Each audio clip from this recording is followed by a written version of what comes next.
जो भी इस वीडियो को देख रहा है वो इन तीन कैटेगरीज में एक है। सबसे पहला, या तो वो ट्रेडिंग स्टार्ट करना चाहता है या फिर वो ट्रेडिंग स्टार्ट तो कर चुका है लेकिन अभी उसे नॉलेज नहीं है, वो टेक्निकल एनालिसिस सीखना चाहता है या कैंडलस्टिक के बारे में सीखना चाहता है, पैटर्न्स और इंडिकेटर्स के बारे में, या फिर आपको ये सारी नॉलेज है लेकिन आप अभी भी लॉस में करो। अगर आप इन तीनों में से किसी भी कैटेगरी हो ना, तो ये वीडियो के साथ मैं आप लोग को एक गारंटी दे रहा हूं, दो चीज इस वीडियो को समझने के बाद आपकी लाइफ में होगी अगर आपने इस चीजों को इंप्लीमेंट करा। सबसे पहले आपके लॉसेस होना बंद हो जाएंगे, और अगर आप ट्रेडिंग स्टार्ट करने जा रहे हो तो प्रॉफिटेबल होने में जो समय लगता है ना, कुछ लोग को 3 साल 2 साल 5 साल 10 साल लग जाता है, ये पूरा समय आपका बच जाएगा अगर इस वीडियो को आप लोगों ने समझ लिया। अब मैं ऐसा क्यों कह रहा हूं, ऐसा मैं क्या बताने वाला हूं। जब भी आप लोग YouTube पे जाते हो, अब सीखते हो कि यार मैं ट्रेडिंग करूं तो कैसे करूं, उसमें सबका रोड मैप क्या होता है। सब लोग क्या बताते हैं कि सबसे पहले आपको टेक्निकल एनालिसिस सीखना है। इसमें क्या, इसमें आपको कैंडल्स के बारे में सीखना है, आपको चार्ट पैटर्न्स के बारे में सीखना है, इंडिकेटर्स वगैरह वगैरह। फिर लोग बोलते हैं टेक्निकल एनालिसिस सीखने के बाद अब आपको सीखना है रिस्क मैनेजमेंट, फिर आपको साइकोलॉजी पे काम करना है, रिस्क टू रिवॉर्ड पे काम करना है, और बहुत सारी चीज का नाम लेते हैं। लेकिन मैं आपको बता दूं एक कोट जो आपने पहले भी सुना होगा, trading is very very simple, ठीक है, but not easy. Trading easy नहीं है बट वो बहुत ही ज्यादा सिंपल है। इसका कहने का सिर्फ ये मतलब है कि मैं आपको बताऊं इसमें से ना ये अप्रोच ही गलत है कि सबसे पहले टेक्निकल एनालिसिस सीखेंगे फिर इन सब चीज पे काम करेंगे। रियलिटी ये है कि सबसे पहले हमें इस वर्ड को रिस्क मैनेजमेंट पे ध्यान देना है। अब इसके लिए मैं आप लोगों से एक सवाल पूछना चाहता हूं। आपके पास खाने के आइटम में ना, मान लीजिए एक प्लेट है, उसमें 2 आइटम है, एक बोरिंग है जिसका टेस्ट थोड़ा खराब है या फिर आपको बिल्कुल पसंद नहीं, और एक है आपका स्वीट डिश जो लास्ट में हम खाते हैं, डेजर्ट। आप पहले क्या खाना चाहोगे? क्या पहले आप अपना पसंद की चीज खाओगे या पहले आप बोरिंग चीज खाओगे? आप पहले बोरिंग चीज खा लोगे फिर पसंद की चीज। लेकिन जब हम ट्रेडिंग करने आते हैं ना, तो हम इसमें उल्टा काम करते हैं। हम पहले टेक्निकल एनालिसिस सीखते हैं। क्यों? क्योंकि वो मजेदार है, कैंडल्स ऊपर नीचे मूव हो रहा है, उससे हमें डोपामिन स्पाइक मिलता है, इसलिए लोग पहले ये करना चाहते हैं, और इसीलिए 99% लोग लॉस करते हैं। और उसके बाद हमें समझ में आता है बोरिंग चीज तो ये है, और रियलिटी ये है जितना ज्यादा बोरिंग चीजों पर काम करोगे उतना ज्यादा ही आप 90% लोगों से आगे निकलते जाओगे। अभी रिस्क मैनेजमेंट से मेरा क्या मतलब है? यहाँ पे एक और सवाल आप लोगों से मैं पूछना चाहता हूँ। आप लोगों को क्या लगता है, क्या मार्केट में आपको सही होना इंपॉर्टेंट है कि आपकी एनालिसिस सही हो, या फिर मार्केट में आपको पैसा कमाना ज्यादा इंपॉर्टेंट है? यहाँ पे बहुत सारे लोग ये चीज कहेंगे यार मार्केट में सही होना इंपॉर्टेंट है, क्योंकि अगर मैं सही हो गया तो मैं पैसा कमा ही लूंगा। लेकिन यही एक मिथ है जो आप लोग को प्रॉफिटेबल नहीं होने दे रहा है। रियलिटी है कि मार्केट में पैसा बनाना सही होने से एकदम ही अलग है। आप लोग को ऐसा लगता है ना कि मैं मार्केट को एनालाइज करना सीख जाऊं, मैं सपोर्ट रेजिस्टेंस सीख जाऊं, तो जब भी मैं एक सपोर्ट बनाऊंगा जैसे मैंने यहाँ पे बना दिया, तो मार्केट उसकी रिस्पेक्ट करेगा। अरे ये चीज सही है, लेकिन टेक्निकल एनालिसिस सीखने से आप सिर्फ एक अच्छे एनालिस्ट बनोगे, आप प्रॉफिटेबल नहीं बनोगे, इसकी कोई गारंटी नहीं है। प्रॉफिटेबल बनने का सिर्फ एकमात्र तरीका है, वो है रिस्क मैनेजमेंट। और रिस्क मैनेजमेंट से मेरा क्या मतलब है, इसके बारे में मैं इस वीडियो में डिस्कस करूंगा। लेकिन अभी ये समझते हैं रिस्क मैनेजमेंट इंपॉर्टेंस क्या है, इस चीज को आपको बहुत अच्छे तरीके से समझना पड़ेगा। मार्केट में ना आप अच्छे एनालिस्ट बन जा सकते हो। कितने सारे लोग आप में से जो लोग ट्रेडिंग करते आ रहे हैं, वो कहेंगे यार मैं जब सपोर्ट बना लेता हूं प्राइस वहां से ऊपर जाता है, मेरी एनालिसिस बहुत अच्छी है। मैं जिस दिन कहता हूं कि मार्केट बियरिश होगा उस दिन मार्केट फॉल करता है, मैं जिस दिन कहता हूं कि मार्केट बुलिश होगा उस दिन मार्केट ऊपर की ओर जाता है, लेकिन तब भी वो लॉस बना रहे होते हैं। दूसरा सवाल मैं आप लोगों से कहूंगा, कितने सारे लोग हैं जो कि इस बात में बिलीव करते हैं कि स्टार्टिंग में आप लोग लकी होते हो, जब आप लोग मार्केट में नए नए ट्रेड करते हो तो एक हफ्ता एक महीना आपको अच्छा खासा प्रॉफिट होता है। ऐसा क्या रीजन है कि आप लोग को प्रॉफिट होता है? ये जो लकी शब्द है, क्या लक असलियत में ऐसी चीज होती है? नहीं। यहाँ पे मैं आपको बहुत सिंपल से रीजन देता हूँ। आप एक बार इमेजिन करो, ऐसा क्या था कि पहले हफ्ते आपका प्रॉफिट हुआ और अब नहीं हो रहा है? मैं बताता हूँ। जब पहले हफ्ते आपने पहला ट्रेड लिया ना, आपको शायद 500 का प्रॉफिट दिखा, 100 रुपए का प्रॉफिट दिखा, या 1000 रुपए का प्रॉफिट दिखा। आपने बुक किया और फिर आपने क्या किया? आपने इस बात की खुशियां मनाई, ट्रेडिंग अपना बंद किया और आप जाके सो गए, और आपने सबको बताया कि यार आज मैंने एक ही घंटे में, 1 मिनट में, 5 मिनट में इतना पैसा कमा लिया जितना मैं अपनी जॉब से नहीं कमा पा रहा हूं। लेकिन अब इस चीज में क्या गलत है? अब इस चीज में क्या अलग है? इस चीज में अलग ये है कि अब अगर सुबह के सुबह आपके 5 मिनट, 10 मिनट, 1 घंटे में 1000 रुपए बन जाते हैं, आप फिर एक और ट्रेड लेते हो, फिर आप एक और ट्रेड लेते हो, या चाहे आप लॉस करो प्रॉफिट करो, फिर से आप एक और ट्रेड लेते हो, आपका लॉस हो प्रॉफिट, आप फिर एक और ट्रेड लेते हो। तो यहाँ पे क्या हुआ? यहाँ पे आपकी रिस्क मैनेजमेंट चली गई। तो क्या होता है ना, स्टार्टिंग में जिसे लोग लक कहते हैं ना, कि लक की वजह से मेरा प्रॉफिट हो गया पहले के एक हफ्ते या पहले का एक महीना, जिसे हम कहते हैं कि मार्केट पहले बुलाती है, सच्चाई में वो लक नहीं होता है। वो ऐसा होता है ना, आप लोग को मार्केट के बारे में कुछ पता ही नहीं होता है, तो आप लोग सिर्फ रिस्क मैनेजमेंट अपने आप में काम करने लग जाते हो। एक ट्रेड लोगे, 2 ट्रेड लोगे, छोटा सा लॉस हो गया तुरंत निकलोगे, बंद करो कि यार अब और नहीं करना, और नहीं करना, पैसा चला जाएगा। लेकिन एक बार जब आपको मार्केट में समय बीत जाता है, जब आपको टाइम बीत जाता है, जब आप कुछ टेक्निकल एनालिसिस सीखने लग जाते हो, तब आपको लगता है यार मेरी एनालिसिस है, प्राइस ऊपर जाएगा, मेरी एनालिसिस है, प्राइस ऊपर जाएगा, मेरी एनालिसिस है, प्राइस ऊपर जाएगा, और फिर आप ट्रेड ट्रेड ट्रेड ट्रेड करते रह जाते हो। और यहीं पे आपका रिस्क मैनेजमेंट तो एकदम खत्म हो जाता है और आप एक लॉस मेकर में कन्वर्ट हो जाते हो। चाहते हो। अब चलते हैं इस वीडियो के पार्ट 2 में कि रिस्क मैनेजमेंट एक्चुअली में होता क्या है। पूरे यूट्यूब पे सब आपको बस ऐसे कह देता है कि आप रिस्क मैनेज करो, रिस्क मैनेजर करना क्या है। सबसे पहली चीज ट्रेडिंग में ये इंपॉर्टेंट है कि आपको पैसा कमाना है, ठीक है। आप एनालिसिस करो ना करो, आपको टेक्निकल एनालिसिस आए ना आए, वो सिर्फ आपकी प्रोबेबिलिटी थोड़ी सी बढ़ाने में काम करेगी, लेकिन अगर आप प्रॉफिटेबल हो या फिर आप लॉस में करो, वो आपका सिर्फ रिस्क मैनेजमेंट बताएगा। पैसा हमें कैसे डिप्लॉय करना है? सबसे पहले तो आपको एक कैपिटल लाना है। अब ये कैपिटल कितना लाना है, क्या लाना है, ये सबसे इंपॉर्टेंट चीज है रिस्क मैनेजमेंट की, ठीक है। तो कैपिटल की बहुत ध्यान से सुनना, दो पार्ट होते हैं। सब लोग कहते हैं कि कैपिटल इतना लाओ तो इतना प्रॉफिट बनेगा, इतना लाओ तो महीने में 10% निकाल पाओगे, 1% का रिस्क लेना चाहिए। नहीं, सच्चाई जो है मैं बताता हूं। कैपिटल का मतलब है कि एक इतना अमाउंट जिसके अंदर ये दोनों पार्ट सेटिस्फाई हो पाए। कौन सा? सबसे पहला जिसे मैं कहता हूं बेस कैपिटल। बेस कैपिटल से मेरा मतलब है एक ऐसा अमाउंट जिससे आप क्वांटिटी खरीद पाओ। यानी कि जैसे बिटकॉइन की अगर हम बात करें तो बिटकॉइन में एक लॉट होता है, ठीक है। तो एक लॉट खरीदने में आपको कोई अमाउंट लगेगा, मान लेते हैं कि 1000 रुपए। तो ये क्वांटिटी तो आपके पास होना ही चाहिए ना। अगर 1000 से कम हुआ तो आप क्वांटिटी नहीं ले पाओगे। निफ्टी 50 या इंडियन स्टॉक मार्केट की बात करें तो ऑप्शन में मान लो एक लॉट है, ठीक है। निफ्टी 50 का एज ऑफ नाउ तो हमें 10 से 15,000 रुपए चाहिए, डिपेंडिंग की फ्राइडे चल रहा है, थर्सडे चल रहा है, तो मान लेते 15,000 रुपए, हायर नंबर, ठीक है। 15,000 रुपए तो आपको चाहिए। जिस दिन आपके पास 15,000 रुपए नहीं होंगे उस दिन आप ट्रेड ही नहीं ले पाओगे, या फिर आप क्या करोगे, एक्सपायरी पे आप ओटीएम खरीदने लग जाओगे। यानी कि डेली डेली हमें जो ट्रेड लेना है, हमें अगर सेम क्वांटिटी में ट्रेड लेना है। अब सेम क्वांटिटी में ट्रेड लेना क्यों इंपॉर्टेंट है, इसका मैं छोटा सा एग्जांपल देता हूं। मान लो अभी एक एक्स 100 क्वांटिटी में आपका कुछ प्रॉफिट हो गया, आपने क्वांटिटी बढ़ा दी, इसको कर दिया आपने 150 क्वांटिटी, इसमें आपका लॉस हो गया। तो अब क्या होगा कि 100 क्वांटिटी से भी ज्यादा आपको क्वांटिटी चाहिए लॉस रिकवर करने के लिए, क्योंकि आपके ज्यादा क्वांटिटी में लॉस हो गया। इसलिए क्वांटिटी हमेशा सेम रहनी चाहिए। क्वांटिटी को कैसे बढ़ाना है वो भी मैं इस वीडियो में बात करूंगा, लेकिन वो आगे का प्रोसेस है, पहले आपको प्रॉफिटेबल होना है। तो अभी वापस चलते हैं, बात करते हैं कि कैपिटल कैसे डिप्लॉय करना है। तो सबसे पहली चीज हमारा हो गया बेस कैपिटल, जिससे आप एक सेम क्वांटिटी हर बार लोगे। और दूसरा जिसको हमेशा लोग अवॉइड करते हैं, उसे मैं कहता हूं एसएल मार्जिन। एसएल मार्जिन का मतलब है कि स्टॉप लॉस के लिए आपको मार्केट को पैसा देना होगा पहले से ही। यानी कि आपका स्टॉप लॉस कितना हिट हो सकता है, आपको ये पहले से प्लान करके चलना है कि अगर मैं एक ट्रेड लूंगा और अगर मैं एक दिन ट्रेड करूंगा तो एक ट्रेड में मैक्सिमम कितना लॉस हो सकता है। मान के चलते एक ट्रेड में 500 रुपए एग्जांपल के लिए, और एक दिन में कितना लॉस हो सकता है ये मान के चलते चलो हमने 2 ट्रेड लिया दिन का। ये अभी दिन का 2 ट्रेड, 3 ट्रेड, 4 ट्रेड, ये भी लिमिट करना बहुत इंपॉर्टेंट है। आप दिन के 10 ट्रेड लो, लेकिन इसे लिमिट में रखो कि मैं दिन में सिर्फ 10 ही ट्रेड लूंगा। आप दिन का एक ट्रेड लो, लेकिन इसे आप लिमिट में रखो, मैं दिन का सिर्फ एक ही ट्रेड लूंगा। ओवर ट्रेडिंग जैसी कोई चीज नहीं होती, कोई 10 ट्रेड लेगा, कोई 50 ट्रेड लेगा, सबके अपने अपने सेटअप, अपनी अपनी स्ट्रेटेजी होती है। तो अभी अब डिसाइड कर लेते 2 ट्रेड, तो दिन का मैक्सिमम लॉस हो गया 1000 रुपए। अब आपको हमेशा वर्स्ट पॉसिबल सिनेरियो के बारे में समझना है, यानी कि थोड़ा सा क्लियर करते हैं क्या हमने समझा। एक दिन में हमारा वर्स्ट केस सिनेरियो, सबसे बुरा से बुरा क्या हो सकता है, 1000 रुपए का लॉस होगा। अब आपका एम यही नहीं होना चाहिए कि मैं 15,000, 16,000, 30,000 रुपए लाऊं और उसमें मैं ट्रेड करना शुरू करूं और मैं प्रॉफिट बनाऊं। आपका एम ये होना चाहिए कि अब आपको सेम कैपिटल से, बिना कैपिटल को ब्लो किए, अगले 50 दिन तक ट्रेड करना है। यानी कि प्रॉफिट हो लॉस हो इट डजंट मैटर, आपको 50 दिन तक सेम कैपिटल से ट्रेड करना है। अब आप एक बात बताओ,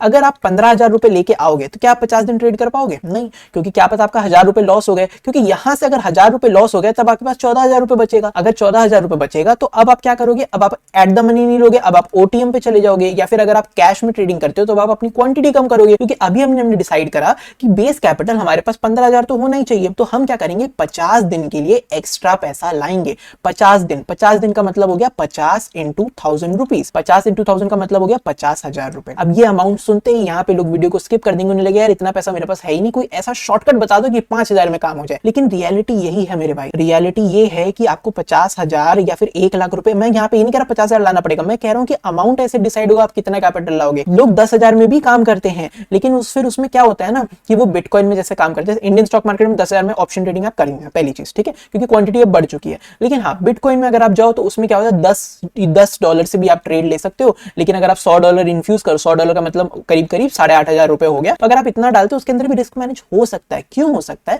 क्योंकि उसके अंदर हमारे पास लेवरेज हो। लेवरेज का मतलब ये होता है कि आप 15,000 के अंदर यानी कि $10 के अंदर भी बड़ी क्वांटिटी ले सकते हो। तो इसके वजह से यहाँ पे रिस्क मैनेजमेंट हो जाता है, एसएल मार्जिन अपने आप बन जाता है। लेकिन अगर स्पेसिफिकली इंडियन स्टॉक मार्केट में आपको ट्रेड करना है तो आपको ये जो एसएल मार्जिन का चीज है ना, ये तो मेंटेन करना ही पड़ेगा। अब बात करते हैं कि यार एसएल मार्जिन कितना, तो यहाँ पे ना आपको क्या स्ट्रेटेजी है, इस पे बहुत ज्यादा डिपेंडेंट है। आप कौन सा इंस्ट्रूमेंट ट्रेड करना चाहते हो, इस पे बहुत ज्यादा डिपेंडेंस है। अब सबसे पॉपुलर जो है वो ऑप्शन बाइंग, तो इसके बारे में बात कर लेता हूँ। एज ऑफ नाउ निफ्टी की हमारी एक्सपायरी होती है वीकली, तो एकदम निफ्टी के बारे में बात करता हूँ। अगर किसी और चीज के बारे में आप लोग को जानना है तो मुझे कमेंट सेक्शन में बताएं, मैं एक्जैक्टली उसी के बारे में वीडियो बना दूंगा कितनी कैपिटल की रिक्वायरमेंट है। तो निफ्टी 50 के लिए ना सबसे पहली चीज तो अभी हमने जैसे डिस्कस किया 15,000 तो आपके अकाउंट में होना चाहिए। इसके ऊपर हमारे पास और पैसा होना चाहिए एसएल का मार्जिन। अब आप एक चीज मैं आप लोगों को बताऊं, निफ्टी 50 में 75 क्वांटिटी का लॉट है। यहाँ पे कुछ लोग 10 रुपए के स्टॉप लॉस में भी काम करते हैं, कुछ लोग 5 रुपए के स्टॉप लॉस में काम करते हैं। मैं पर्सनली 15 रुपए के स्टॉप लॉस में, यानी ऑप्शन का जो प्रीमियम है 15 रुपए का स्टॉप लॉस में, उसमें काम करता हूं। तो इस हिसाब से मैं प्लान करता हूं कि एक ट्रेड में कितना लॉस हो सकता है। अभी मैं स्टार्टिंग के लिए आप लोगों को बोल रहा हूं, आप कोई स्ट्रेटेजी भूल जाओ, कहां एंट्री लेनी है भूल जाओ। आपको अगर यहाँ पे रेड कैंडल दिख रही है ना, आप पुट खरीद लो। आपको ग्रीन कैंडल दिख रही है, आप कॉल खरीद लो। मैं आप तब भी प्रॉफिटेबल हो जाओगे अगर ये रूल फॉलो करने लग जाओगे। क्या रूल्स? सबसे पहला कि इसके ऊपर आप लाओगे यहाँ पे 30,000 कम से कम कैपिटल, 30,000। तो अब हमारा कैपिटल कितना हो गया? 45,000। राउंड नंबर मान लो 50,000। यानी कि अगर इंडियन स्टॉक मार्केट में आपको ऑप्शन बाइंग करना है तो 50,000 से नीचे तो अगर आप लेके आ रहे हो तो आप लॉस करोगे, चाहे आपकी 100% एक्यूरेसी की स्ट्रेटेजी हो। 90%, 80% जितनी एक्यूरेसी करनी है कर लो। अगर 50,000 से कम अमाउंट ऑफ ऑप्शन बाइंग में करने आ रहे हो इंडियन स्टॉक मार्केट में, तो आप वहां पे ये कैपिटल ब्लो करने वाले हो। ये आप बात आप लिख के ले लो। अब यहाँ पे ये चीज काम कैसे करेगी? 15,000 तो आप भूल जाओ, क्योंकि इससे तो आपको क्वांटिटी उठानी है एट द मनी, ठीक है। बचा हुआ पैसा क्या है? 45,000। इसमें अब हम प्लान करेंगे डेली का 1000 रुपए का स्टॉप लॉस, दैट्स इट। यानी कि 1100 मान लो या 1000 के आसपास का स्टॉप लॉस पर डे। चाहे मार्केट में कितना भी बड़ा मोमेंटम हो रहा हो, चाहे मार्केट क्रैश कर जाए, अभी के अभी लॉकडाउन लग जाए, मार्केट क्रैश कर जाए, आप इससे ज्यादा रिस्क नहीं लोगे। तो अब यहाँ पे मेरे से लोग पूछेंगे, यार मार्केट क्रैश कर रहा है, इतना बड़ा इवेंट है, मैं तब भी पैसा नहीं बनाऊंगा तो कब बनाऊंगा ऑप्शन बाइंग में? सच्चाई यही है मेरे भाई कि पहले आप प्रॉफिटेबल हो जाओ, ठीक है। प्रॉफिटेबल जब आप हो जाओगे, आपके अकाउंट में कुछ प्रॉफिट आएगा तो उससे क्या होगा? ये कैपिटल बढ़ेगा, 50,000 का 1 लाख बनेगा। फिर आप इससे अपने पर्सनल बैंक अकाउंट में सैलरी विड्रॉ करना शुरू करोगे। यार इतने महीने इतना प्रॉफिट हो गया, 5,000 रुपए मैं अपने खर्चे के लिए निकाल लेता हूँ। इस तरीके से ये बिजनेस होता है। आप अपने कैपिटल को ग्रो करते हो और इसमें से सैलरी विड्रॉ करते हो। जब ये चीज हो जाए, आपके पास एक प्रॉफिटेबल हो जाए, आपसे एक स्टेबल हो जाओ, उसके बाद आप इस लायक होते हो कि आप एक इवेंट ट्रेड कर पाओ। उसके बाद आप इन सब अमाउंट को एक इवेंट पे लगा सकते हो। उसका भी अपने तरीके का एक रिस्क मैनेजमेंट है, क्योंकि अगर रिस्क नहीं मैनेज किया तो आप कहीं के नहीं बचोगे। तो अभी ये चीज भूल जाओ कि यार इवेंट आएगा तो मैं क्या करूंगा। अभी सिर्फ इतना ध्यान रखो कि 1000 रुपए हर दिन, इससे ज्यादा रिस्क लेना ही नहीं है। चाहे मार्केट कहीं का कहीं पहुंच जाए, अगर आपका दिन में 1000 रुपए लॉस हो गया तो आप ट्रेड बंद कर दोगे। अब इसका सबसे बड़ा मैं रीजन आप लोग को बता दूं कॉन्फिडेंस देने के लिए, 45,000 यानी 30,000 हमने प्लान किया था स्टॉप लॉस के लिए, क्योंकि 15,000 तो हमें चाहिए क्वांटिटी लेने के लिए। तो 30,000 में क्या होगा ना, और एक ही चीज, हाँ डेली सेम क्वांटिटी होनी चाहिए। ऐसा नहीं कि अगर मेरे अकाउंट में 50,000 है तो मैं 2 लॉट ले लिया, 3 लॉट मार लिया, नहीं। अगर आपके अकाउंट में 50,000 है तब भी आप एक ही लॉट से करोगे, क्योंकि आपके पास बचा हुआ जो अमाउंट है ये आपका स्टॉप लॉस का मार्जिन है। स्टॉप लॉस देने के लिए आपने ये बद दिया हुआ है। अब मार्केट में यहाँ पे 30,000 क्या करेगा? इसका मतलब है कि आप 30 दिन, मैंने 50 दिन बोला था, मैं कह रहा हूं कम कैपिटल है तो 30 दिन आप मार्केट में सर्वाइव कर पाओगे। अब बताओ क्या चांस है 30 दिन से पहले आप मार्केट में कैपिटल ब्लो कर सकते हो? नहीं है ना। अब मेरे को एक बात बताओ, 30 दिन में कैपिटल ब्लो करने का क्या यहाँ पे तरीका है कि आप 30 दिन लगातार लॉस करो। अब आप मेरे को खुद बताओ कि लास्ट टाइम ऐसा कब हुआ था कि आपने 30 दिन छोड़ो, आपने 10 ट्रेड भी लगातार लॉस किए? नहीं हुआ था, राइट। क्योंकि ऐसा कोई स्ट्रेटेजी, आप गेस वर्क करोगे ना यार, कुछ भी करोगे, आपको मन में जो लग रहा है वो भी करोगे अगर, तब भी आपका 10 ट्रेड लगातार लॉस हो नहीं सकता है। क्योंकि अगर ऐसा होने लगा तो भाई वो तो सबसे अच्छी चीज है, उसको मेरे बगल में बैठाओ, वो जो करेगा ना मैं उसका उल्टा ट्रेड लूंगा और एकदम 100% एक्यूरेसी से मेरा प्रॉफिट होगा। ऐसा तो नहीं होता ना। आप अपनी सोची चीज का उल्टा भी करके देखो तब भी आप प्रॉफिट नहीं बना पाओगे। तो मैं ये कह रहा हूं कि अगर ऐसा है तो फिर आप प्रॉफिटेबल क्यों नहीं हो पा रहे हो।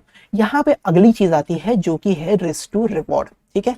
यहां पे ये चीज आप लोगों ने बहुत सुना होगा कि यार मेरा एक दिन का, मैंने अब कहा कि 1000 रुपए आप गवाओगे तो रिस्क टू रिवॉर्ड में प्लान करूंगा कि 1:2 से अबव तो होना ही चाहिए। 1:3 में मान के चलता हूं। मैं पर्सनली बताऊं तो मैं प्लान करता हूं एक ट्रेलिंग स्टॉप लॉस, मैं ज्यादा रिस्क टू रिवॉर्ड प्लान करता हूं। बिकॉज ऑप्शन बाइंग का मतलब ये कि रिस्क टू रिवॉर्ड आप ज्यादा कैप्चर करो। Option buying is not about accuracy, accuracy खराब हो सकती है, रिस्क टू रिवॉर्ड बड़ा होता है ऑप्शन बाइंग में। लेकिन जो एवरेज निकल के आ रहा है, मेरा एवरेज एज ऑफ नाउ 3.5 के आसपास या फिर 4 के आसपास निकल के आता है। यानी कि 1:5 भी मैं कभी कैप्चर करता हूं, 1:10 भी मैं कभी कैप्चर करता हूं। लेकिन अगर उनका एवरेज निकाल के ले आए तो वो 1:3 के बराबर निकल के आ जाता है, ठीक है। तो आप लोग भी 1:3 पे काम करो। अब इससे क्या होगा, जब जब आपका प्रॉफिट होगा आपका 3,000 रुपए प्रॉफिट होगा, जब जब आपका लॉस होगा आपका 1000 रुपए लॉस होगा। और सिर्फ एक केस सिनेरियो ऐसा है जब आप इस कैपिटल को ब्लो करोगे। मैंने स्टार्टिंग में क्या कहा था कि गारंटी देता हूं आपका लॉस नहीं होगा। इस कैपिटल को आप तभी ब्लो करोगे जब 30 दिन लगातार आपका लॉस होने लग जाएगा। और ऐसा होना तो आपको खुद भी पता है, 30 दिन आप लगातार लॉस नहीं कर सकते हो, बिकॉज मार्केट में हर एक चीज 50-50 होता है, कभी ना कभी तो आपका प्रॉफिट होगा ही होगा। और इसमें अगर आप प्रॉफिटेबल ना भी हो ना, एक चीज मैं गारंटी देता हूं कि यहाँ पे 30 दिन बाद आपको इतनी नॉलेज हो जाएगी मार्केट से, आपको इतना एक्सपीरियंस हो जाएगा कि आप उसके बाद खुद ही बता पाओगे कि आपको प्रॉफिटेबल होना है तो कितना टाइम लगेगा, आपको कितना कैपिटल चाहिए, आपकी स्ट्रेटेजी क्या होगी, और मार्केट में आपको ट्रेडिंग करना भी है कि नहीं करना है, इन 30 दिनों में हो जाएगा। अब अगर इतनी ही आसान चीज है क्या आसान चीज है कि एसएल मार्जिन अपना बना के रखना, रिस्क टू रिवॉर्ड अपना बना के रखना। अगर ऑप्शन बाइंग कर रहे हो तो सब कोई क्यों नहीं कर रहा? सब कोई कर ही नहीं पाता। जब उनका एक बार स्टॉप लॉस हिट होगा, 2 बार स्टॉप लॉस हिट होगा, जब एक बार स्टॉप लॉस हिट होगा ना, तो वो हमें अपने पीएनएल में ना रेड कलर दिखता है, ठीक है, लाल लाल दिखता है, और लाल लाल को ना हम लोग अपनी ईगो से ज्वाइन कर लेते हैं। हमें लगता है कि अगर रेड कलर है यानी कि मैं गलत हूं। हमें लगता है कि यार किसी भी तरीके से बस मैं इसको ग्रीन कर दूं, वो जो 10 रुपए भी अगर ग्रीन दिख जाए ना मेरा पीएनएल, वहां पे लोग खुश हो जाते हैं, क्योंकि लोग इस ग्रीन चीज को, इस हरे रंग को ना अपनी ईगो से एसोसिएट कर लेते हैं। उन्हें लगता है कि अगर ग्रीन है तो मैं सही हूं, रेड है तो मैं गलत हूं। और इसका सबसे बड़ा एग्जांपल ये है कि आप खुद बताओ, जब आपका लॉस होता है तब आप किसी को मुंह दिखाते हो? तब आपको लगता है यार कोई मेरे से ना पूछ रहा आज मेरे ट्रेडिंग का क्या रिजल्ट है। लेकिन जिस दिन आपका प्रॉफिट होता है, वो छोटा प्रॉफिट क्यों ना हो, आप सबको बताना चाहते हो यार आज मैंने 5 मिनट में इतना कमाया, आज मैंने 1 घंटे में इतना कमाया। क्यों? क्योंकि आपको लगता है यार अगर मैंने प्रॉफिट किया तो मैंने कुछ सही किया है, अगर आपने लॉस किया तो आपने कुछ गलत किया है। ये चीज इंटायरली गलत है। सच्चाई ये है कि प्रॉफिट लॉस तो मार्केट में रोज होगा, कभी प्रॉफिट होगा कभी लॉस होगा। एक ही चीज करो, रोज एक चीज करो, वो बहुत अच्छी एक्यूरेसी होगी,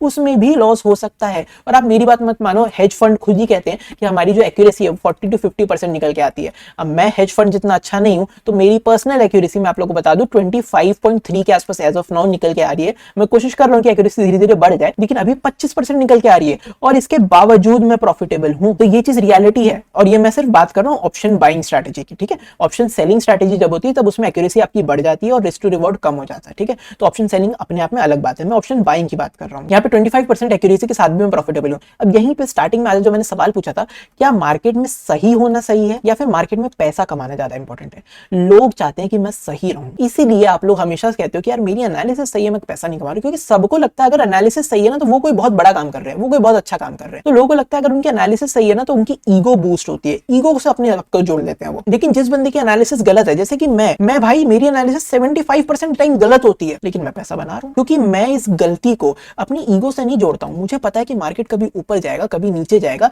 इसको अपनी ईगो से जोड़ने वाली कोई बात ही नहीं है, ये मेरी कोई चीज है ही नहीं इसमें। अब इस वीडियो में मैंने रिस्क मैनेजमेंट और साइकोलॉजी के बारे में बहुत सारी डिफरेंट बातें करी, जिनको मैंने एक कंपाइलेशन के तौर पे आप लोग के सामने रखा कि आप लोग को सबसे पहले इस पे काम करना है। रिस्क मैनेजमेंट का क्या मतलब? सबसे पहले कैपिटल एक ऐसा लाना है जिसके अंदर आपके पास एसएल मार्जिन होगा, ठीक है। उसके बाद आपको डिफाइन कर देना है कि एक दिन में आपका मैक्सिमम लॉस कितना हो सकता है।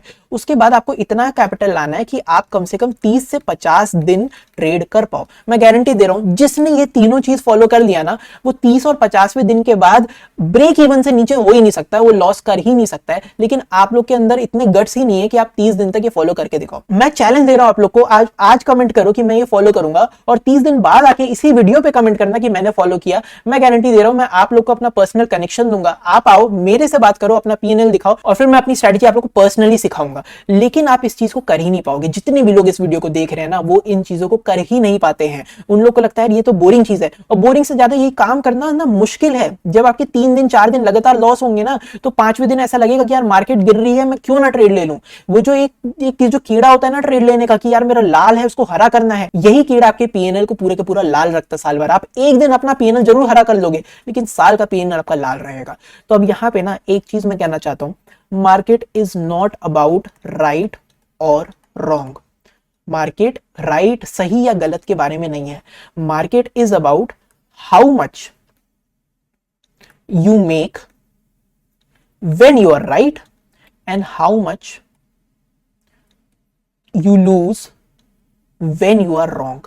यानी कि मार्केट सही या गलत के बारे में नहीं है, मार्केट इस चीज के बारे में कि जब आप सही हो तो आप कितना पैसा बना रहे हो, और जब आप गलत हो तो आप कितना लॉस कर रहे हो। इसके साथ साथ एक और चीज, जो भी लोग पहले टेक्निकल एनालिसिस सीखना चाहते हैं और रिस्क मैनेजमेंट के ऊपर ध्यान नहीं दे रहे, मैं आप लोगों को लिख के दे रहा हूं। टेक्निकल एनालिसिस सीखने से आप एक बहुत अच्छे एनालिस्ट बन सकते हो, बहुत अच्छे रिसर्चर एनालिस्ट बन सकते हो।